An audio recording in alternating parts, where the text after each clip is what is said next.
WtFun podcast with Kimmy, Kisa, and Renee. Glad you can join us as we explore all aspects of entertainment and current events with industry professionals, friends, and us. Welcome.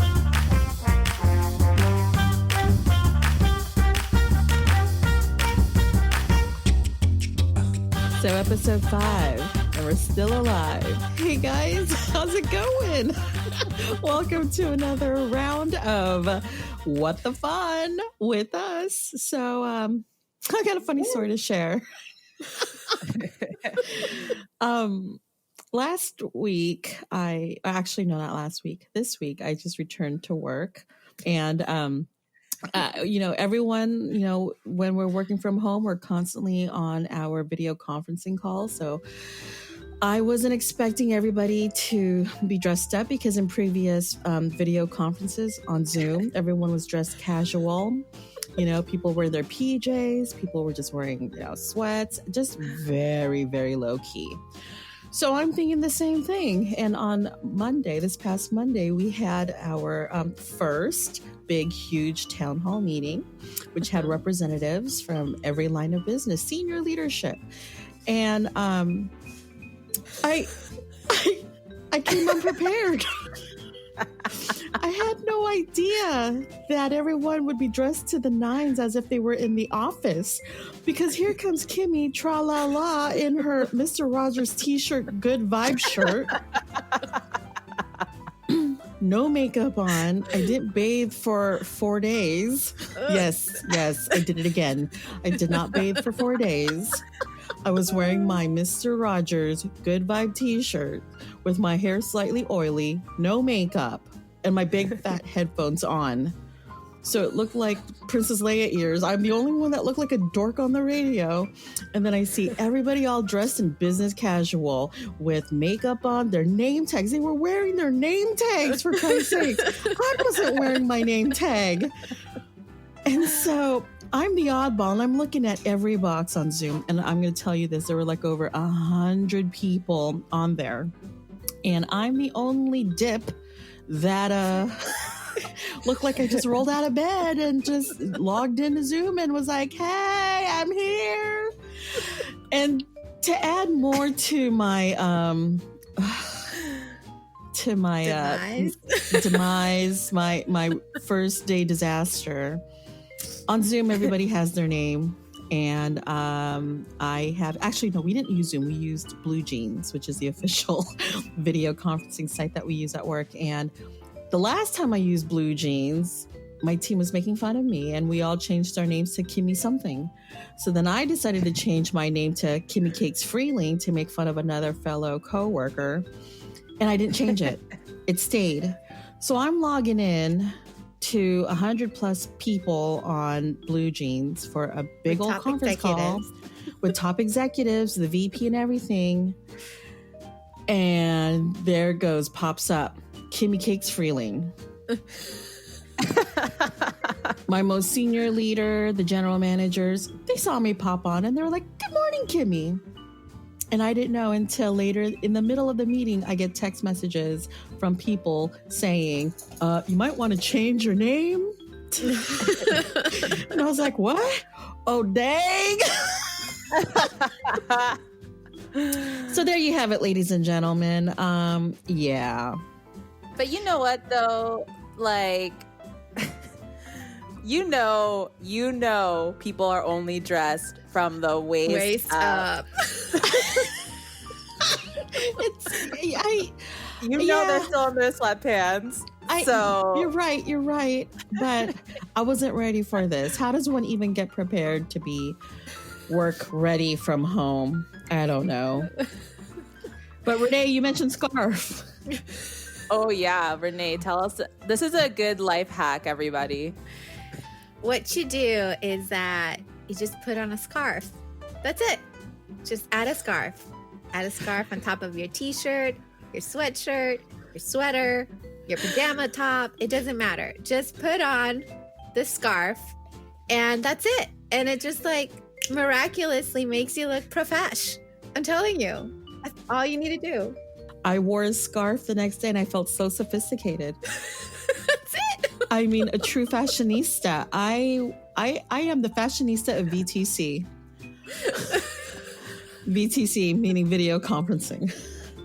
When they told us to work from home, I don't think I put on a business casual shirt ever. I think I always just wore t-shirts and sweatpants. And I was like, you know what? I'm at my house. I'm still working though, right? So exactly. Just because I'm comfortable doesn't mean I'm not productive. Exactly. Okay? Well, that's it. That's when I learned my trick of just putting on the scarf. Because then it was like, oh yeah, just put on the scarf and no one will care. No one will question it. No one will question it. What was great was that when we met after your day was done, Kimmy, you were wearing like a nice top. And I was like, what's going on over here? Happening. And that's when you told us this story. But what's great is that then you got up to go get something in your refrigerator. From the waist down, you wear your PJ pants. Just say, from the waist down, everyone's in sweatpants. Don't let them fool you.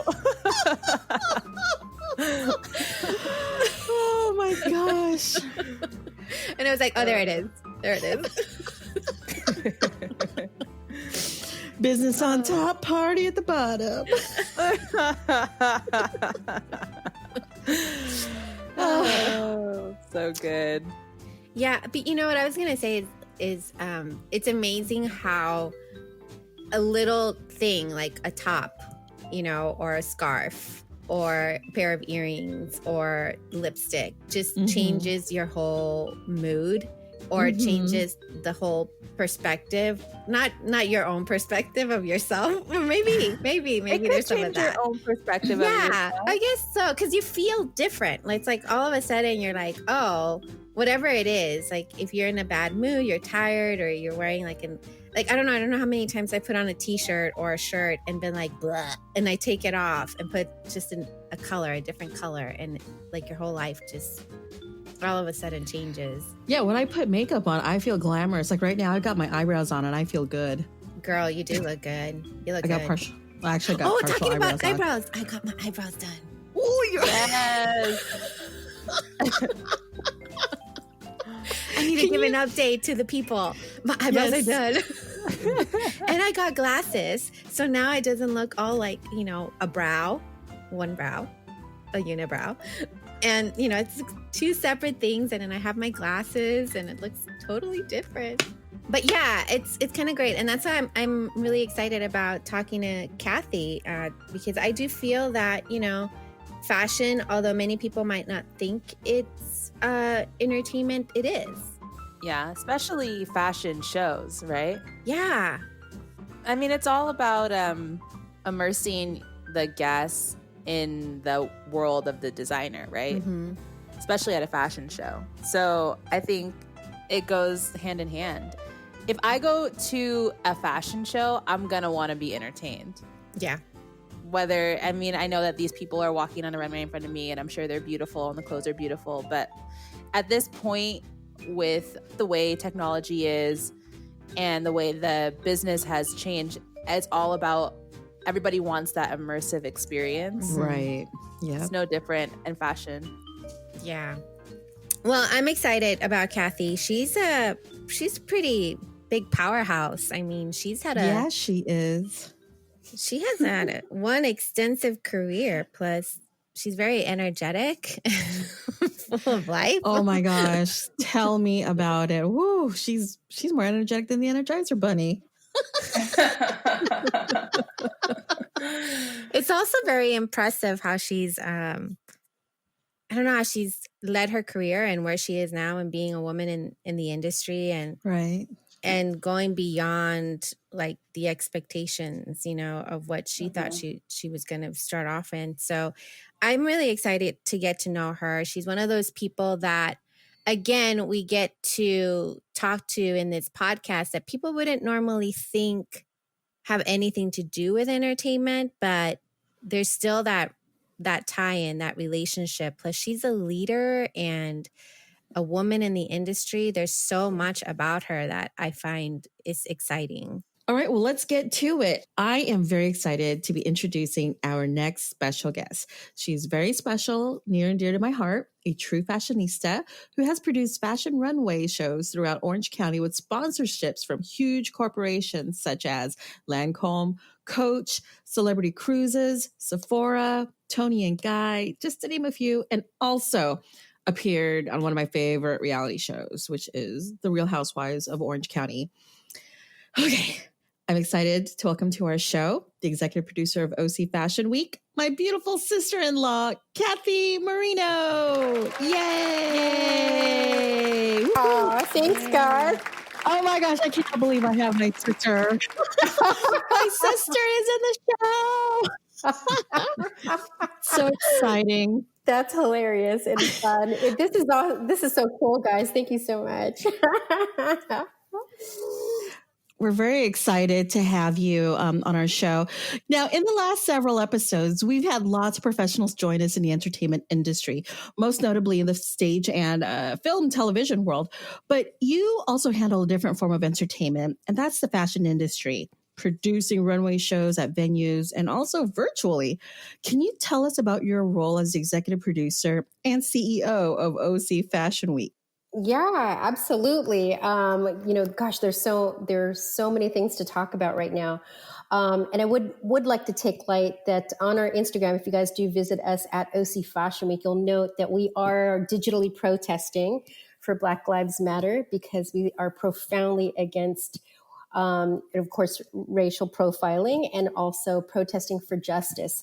So it's such a pivotal time and it's an iconic moment. That's awesome. Yeah. And, I wanted to highlight because that is a priority and near and dear to our heart right now. But for the most part, Orange County Fashion Week is the beginning of a brand new and epic turning point in our industry.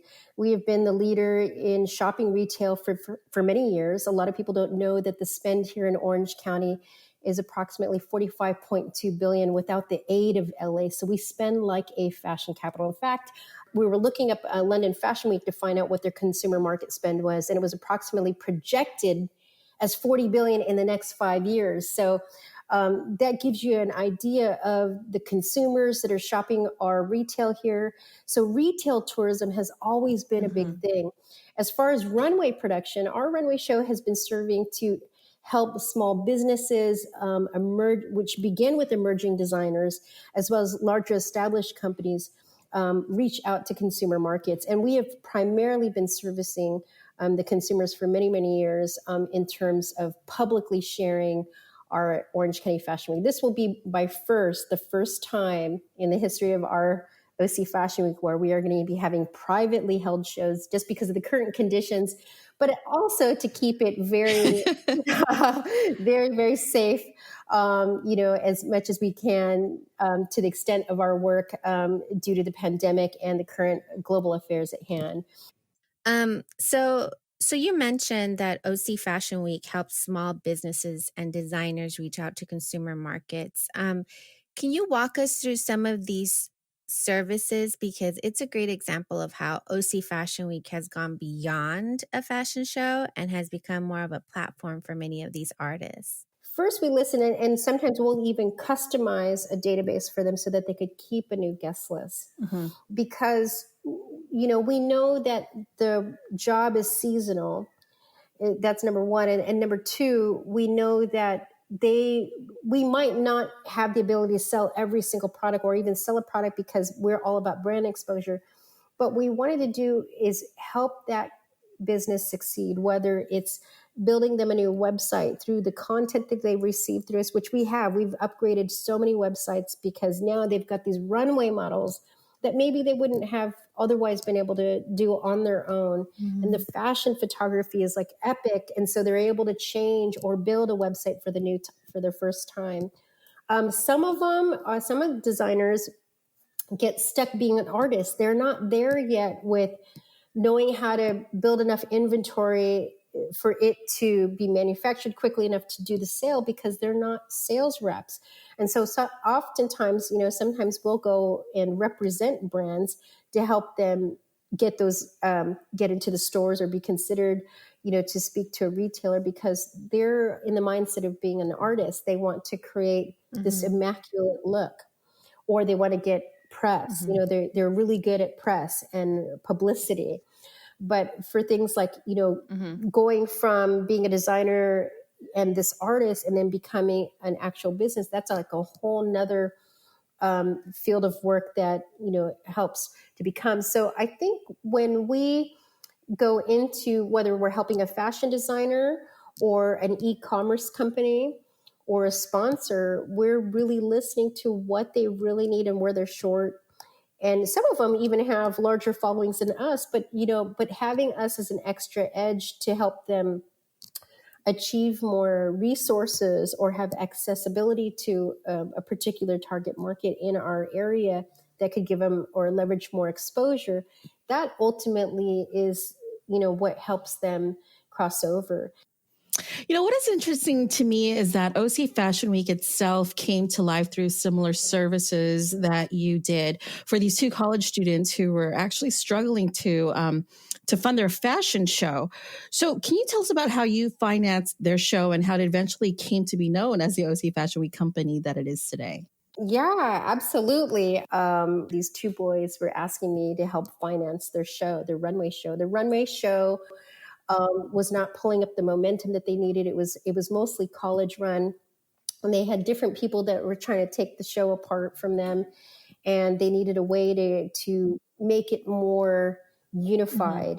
And their audience was so diversified, but it was missing a certain element of luxury that they needed in order to garner luxury sponsors. And so we almost had to flip and condition the brand over time, because it took a long time. It's not like, it's a full-time job that you do daily. It's a seasonal event that you have to build every season on top of the other. And so it took a lot of conditioning and rebuilding, over time. And so at that time, they literally only gave me 3 weeks to produce the event, and we didn't have any models. The site was down. But luckily we did one little thing. I had bought the domain Orange County Fashion Week because I was trying to build sponsorship programs. And so I inadvertently bought the domain and we're like, oh, I guess we both are in on this together.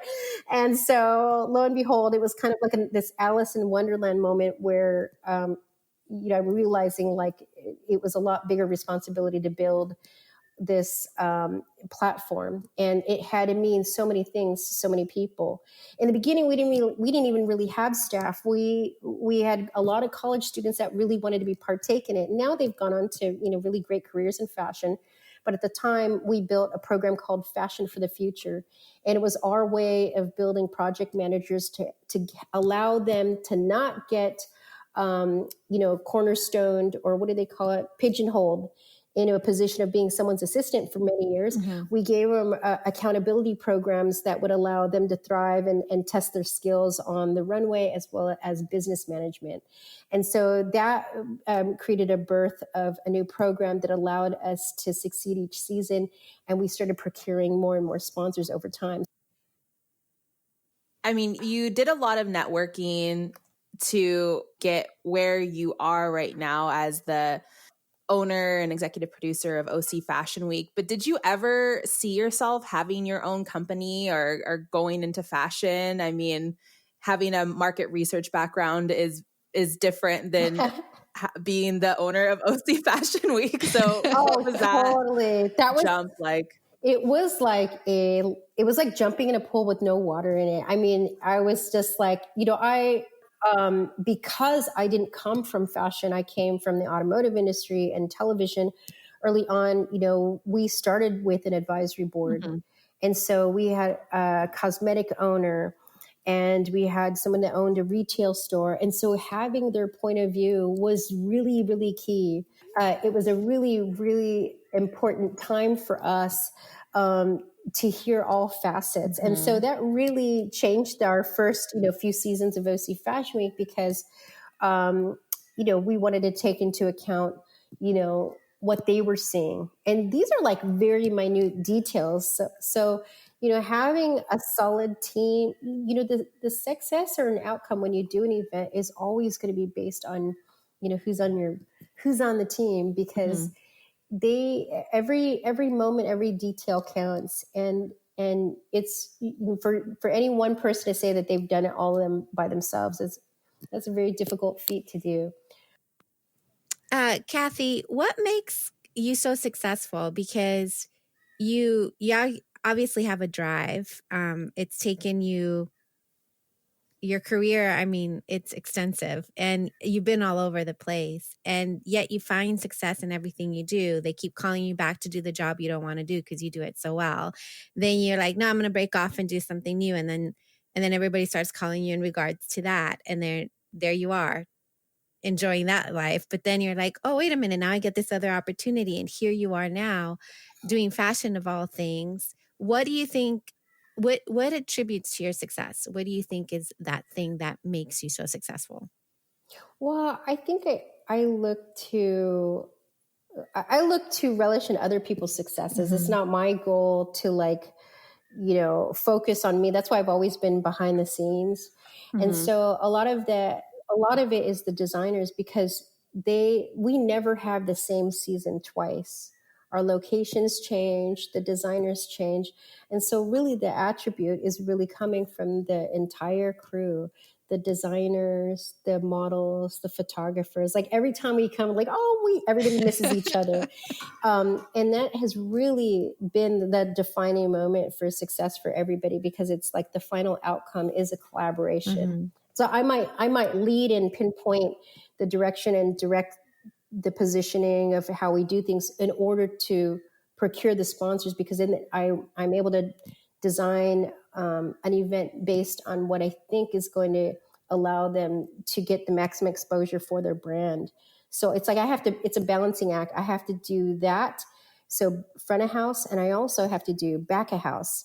So it's a combination of those two things that have to be achieved in order for that success to happen. And it's almost like a trifecta, because you're working in, you have to work at maximum capacity, and on all those levels, you have to, make sure that the sponsors are covered. And that's individual sponsors. So if you have 20 sponsors, you got 20 marketing managers to take care of. If it's, 30 designers, you got, all the 30 designers plus their PR agents. So there's really just that magnitude of teamwork. At the end of the day, it's always the team that makes that successful, the outcome successful. So that's really how I would attribute that. So you spoke about teams. What do you value in your team? What are you looking for when you hire people or bring people onto your team? What is that thing you're looking for in them? I always look for the voice of reason. It's so important to have the voice of reason, because so many people are trying to tell you so many different ideas, but they're not taking into account the costs or the level of performance that you have to achieve, or the audience that you have to target. So that voice of reason usually comes from, it's always, what's really fascinating to me? It's always the person that I least expect. It's like the most quieted person on the team. And so I never take their voice for granted, because they're there for a reason. And that's happened to me so many times. It's the one girl that shows up and you're like, oh, maybe the other people couldn't make it.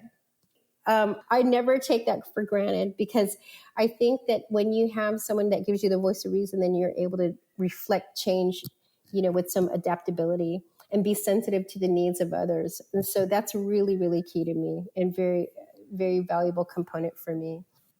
What has your experience been like being a woman in the industry? Do you feel like the fashion industry is predominantly female, or do you think that there's a lot of male influence, or what do you think about it? It's definitely a lot. There are a lot of women in the fashion industry, but it's not to say that men haven't taken their role, because they have. And especially, in Tony and Guy, but a lot of times, I think that there's always more room for more women to speak out. In fact, there was a marketing guru that I followed for many years from college named Clotaire Papai. He's a French gentleman, and he does these far out market research programs that allow him to tap into people's instinct and how they are pre-coded with cultures. So he's consulted for Givenchy and the big 3 automotive companies as well. And so, and he actually predicted that in the next, 5 to 10 years, we're going to see the rise of women leaders because it's required now. It's needed. I think it's needed more now than ever. So I definitely think that women need not to be afraid of being a business owner anymore.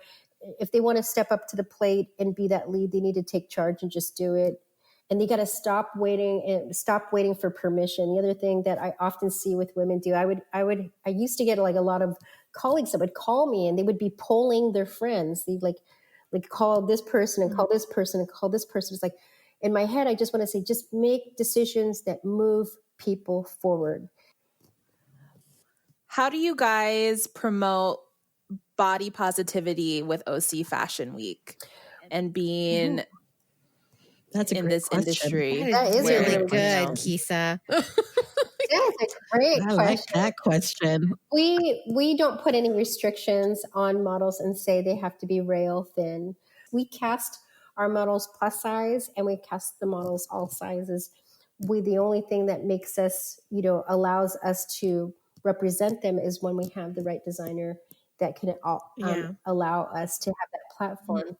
But for the most part, I remember one of our heavier models actually was on the cover of the Orange County Register because it was all about body acceptance, and which they interviewed her for walking at OC Fashion Week, and we were really, really happy about it. She's actually a doctor now, but it's really cool because it was at the time when France was getting reprimanded for their putting restrictions on their runway because the models were getting too thin, and we were really happy to have one of our models get press because we were going the opposite direction. And so as far as like a body conscience, we just ask for our models to be healthy. And from what I'm told from the models, that our models have the best refreshments backstage. Like, we take really good care of our models. We've always been really accepting to let them know how important that we choose their health over anything. So that has really been a big thing. I'm glad you brought that up because we actually been wanting to start a program for that for teens, where we could go to teens about self-love. And we actually spoke to Lancome about that because ever since they got, Zendaya as a spokesmodel, they actually wanted to really talk about what their new perfume is called, which is called Idole, IDOLE, and they have an acronym for it, but it's actually to self-love and how you need to practice that. We are pro body conscious, we are pro self-love, and we've been wanting to endorse a particular program for teens in the future, because I think that's like a muscle nobody practices. And so we wanted to make it a plight. I think, before this our world turned upside down, I know it's on our list of things of our bucket list of things that we want to do. But that's kind of where we stand. We're all about it. So yeah.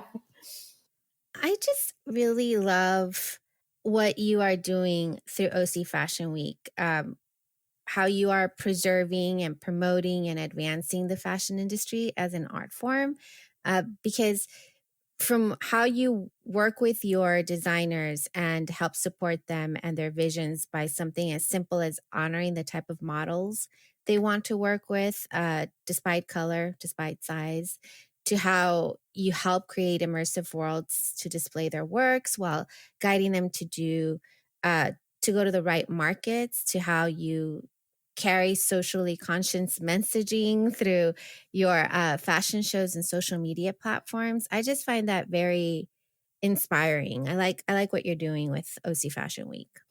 Absolutely, because what I love is that you're taking time to develop your talent, which is so important. The thing that stuck out to me was when you said that you didn't just want to have someone remain somebody's assistant for an extended period of time, you really wanted to give them that hands-on opportunity to develop skills so that they are able to go out into the workforce and get a great job. And I think that that's amazing. Yeah, I totally agree with all that. I'm also very excited to, hear of your upcoming projects and also the projects that are currently happening right now for this season. It's such a unique time in the world right now. So it's really cool of the stuff that you're doing. So what events do you have coming up? We have redesigned our designers' collections to appear in our own version of The Great Gatsby. So we're retelling the story done through fashion. And we have selected some private locations which we're going to be featuring our fashion and some short film and a little bit of scripting, but not too much because, we're not pros at the theatrics. We're just there to have fun with the collections and stage them in such a way so that people could identify with the clothings in that way. We didn't want to do just another virtual runway. I think that was like kind of way too easy. I think we really wanted to share the viability and the importance of clothing and what it can do. And so for us, it was important for us to create that kind of relationship with all the designers and then also to showcase it in that world. And so that world of decadence and luxury and it's also a lot of fun. So we're really, really excited about that. Another thing that we're doing is we're actually creating virtual tours for the first time. So people that are watching our IGTV will be able to come with us to Paris and go to the headquarters of Chanel and Hermes. And so we're really, really excited about that. I also have some video of my trip from the Gold Coast Versace so people could see the first fashion hotel in the world. And so that's kind of our way of approaching Fashion Week this season because it is also historical and it's helped us achieve certain landmarks and milestones. And so we hope that it will be kind of like an inspirational experience this season. Kathy, thank you so much for this wonderful opportunity for us to be able to sit down and interview you. Is there anything you would like to leave our guests, words of wisdom, something for them to be inspired by? Yes, I think, if fashion is a language, then style is what you must speak. And so when you travel to another world, another place, you will be redefined. And I think you should speak your mind. So speak your mind, wear it well. I love that. Yay! Awesome. Thank you.